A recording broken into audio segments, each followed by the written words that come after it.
నమస్కారం. రేపటి విశిష్టతను ఇప్పుడు చూద్దాం. రేపు 2వ తారీఖు ఆగస్టు నెల 2025వ సంవత్సరం శనివారం. శ్రీ విశ్వావసు నామ సంవత్సరం దక్షిణాయనం వర్ష ఋతువు పుష్యమి కార్తె. రేపు శ్రావణ మాస శుక్లపక్ష అష్టమి తిథి ఉదయం 7:23 వరకు. తదుపరి నవమి తిథి. విశాఖ నక్షత్రం పూర్తిగా. శుక్లయోగం పూర్తిగా.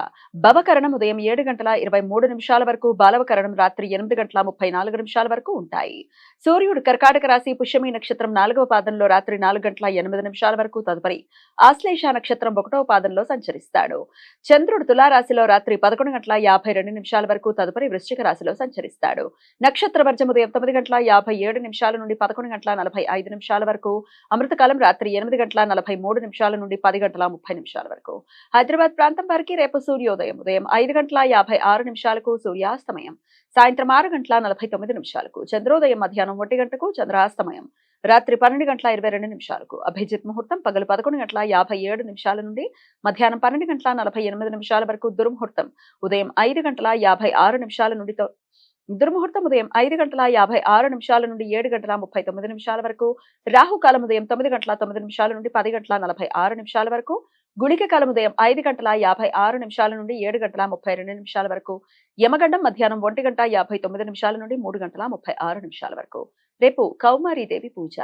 దుర్గాదేవి సప్తమాతృక రూపాలలో ఒకటి అయిన కౌమారీదేవి కుమారస్వామి శక్తులకు ఆధారభూతమైన శక్తి అని పురాణ వచనం. ఈ శక్తిని అంబిక అని, కార్తికేయిని అని కూడా పిలుస్తారు. శత్రు బాధల నుండి విముక్తి కోసం భక్తులు రేపు కౌమారీదేవి పూజ చేస్తారు.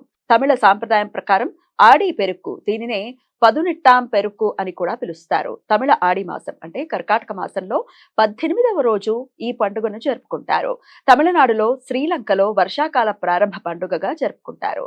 మానవ జీవనాధారమైన నీటికి కృతజ్ఞతాపూర్వకంగా నదీ పరివాహక ప్రాంతంలో, సరస్సుల దగ్గర, బావుల దగ్గర జలదేవతలను పూజిస్తూ ఈ పండుగను జరుపుకుంటారు. నిరయ నదవి ఆశ్లేష నక్షత్రంలో రేపు రాత్రి 4:08 ప్రవేశిస్తాడు. అప్పటి నుండి ఆశ్లేష కార్తె ప్రారంభమవుతుంది. ఈ సమాచారాన్ని మనకందించిన వారు మేడికొండూరు విశ్వనాథ్ ప్రసాద్ గారు. ఆయనకు కృతజ్ఞతలు తెలియజేస్తూ నారాయణ స్మరణతో సమస్త సన్మంగళాన్ని భవంతు. నమస్కారం.